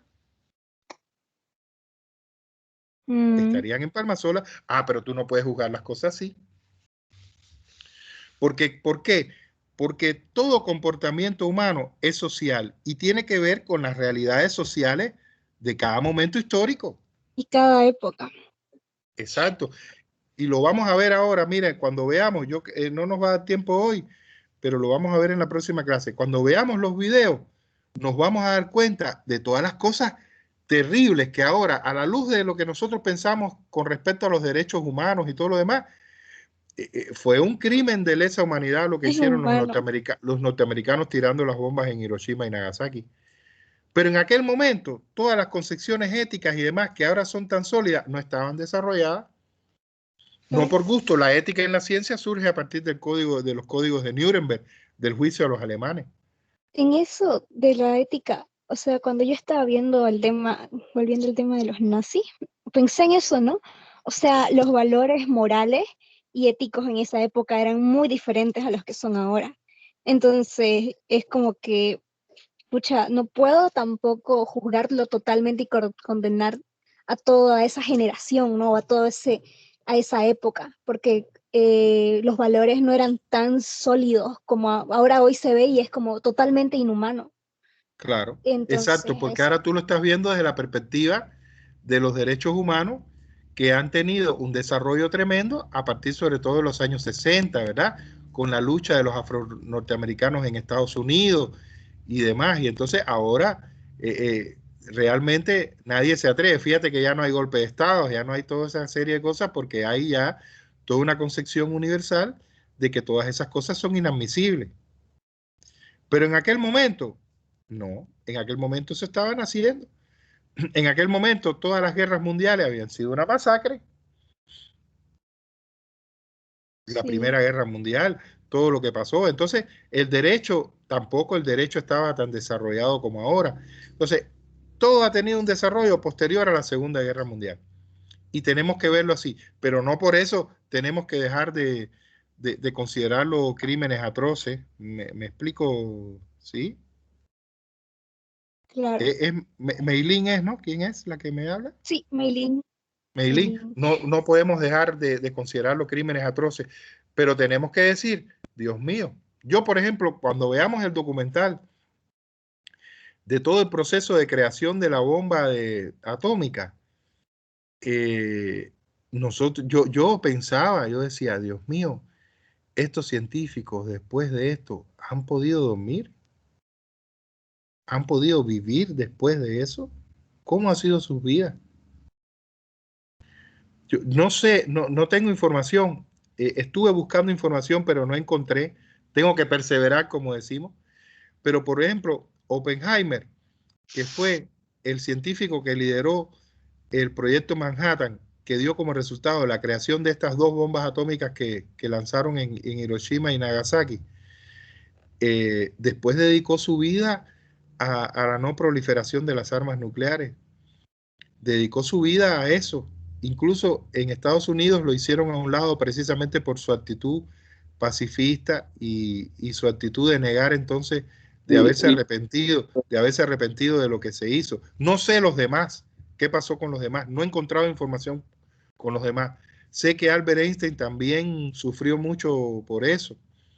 Albert Einstein incluso después de eso se retiró y estuvo sus últimos años de vida en un lago retirado de ahí y sé que sufrió mucho por eso. Las fotos de Albert Einstein después de la bomba atómica son desgarradoras y él no tuvo que ver con eso directamente. Él no trabajó en el proyecto Manhattan, pero Dicen, sí, Ya es sí. hora. me retiro yo. Ya, vamos a terminar aquí. Solo voy a decir eso. Él no trabajó en el proyecto Manhattan. Lo que él hizo fue recomendar al gobierno de los Estados Unidos que se hiciera la investigación para construir la bomba, porque él pensaba que los alemanes también estaban en eso y realmente los alemanes no estaban en eso. Bueno, después seguimos hablando de todo esto. Maylin, gracias por tu aporte. Continuamos entonces en la primera clase. En la próxima clase nos hemos quedado aquí. Nos hemos quedado en un poquito después de la mitad.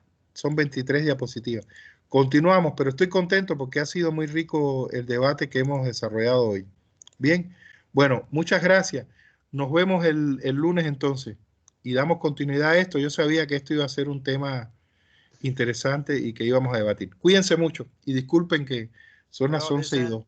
Chao, chao, chao.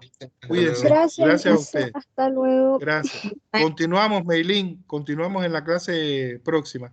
Como Ya, Lisa. voy a poner las diapositivas en el grupo, echarle una chequeada para que podamos seguir conversando sobre eso. Chao, chao, Ya, cuídense. pues, Lisa. Gracias. Hasta Hasta luego. luego. Gracias a Hasta ti. luego, Chao, Lisa. chao. Hasta luego. Chao.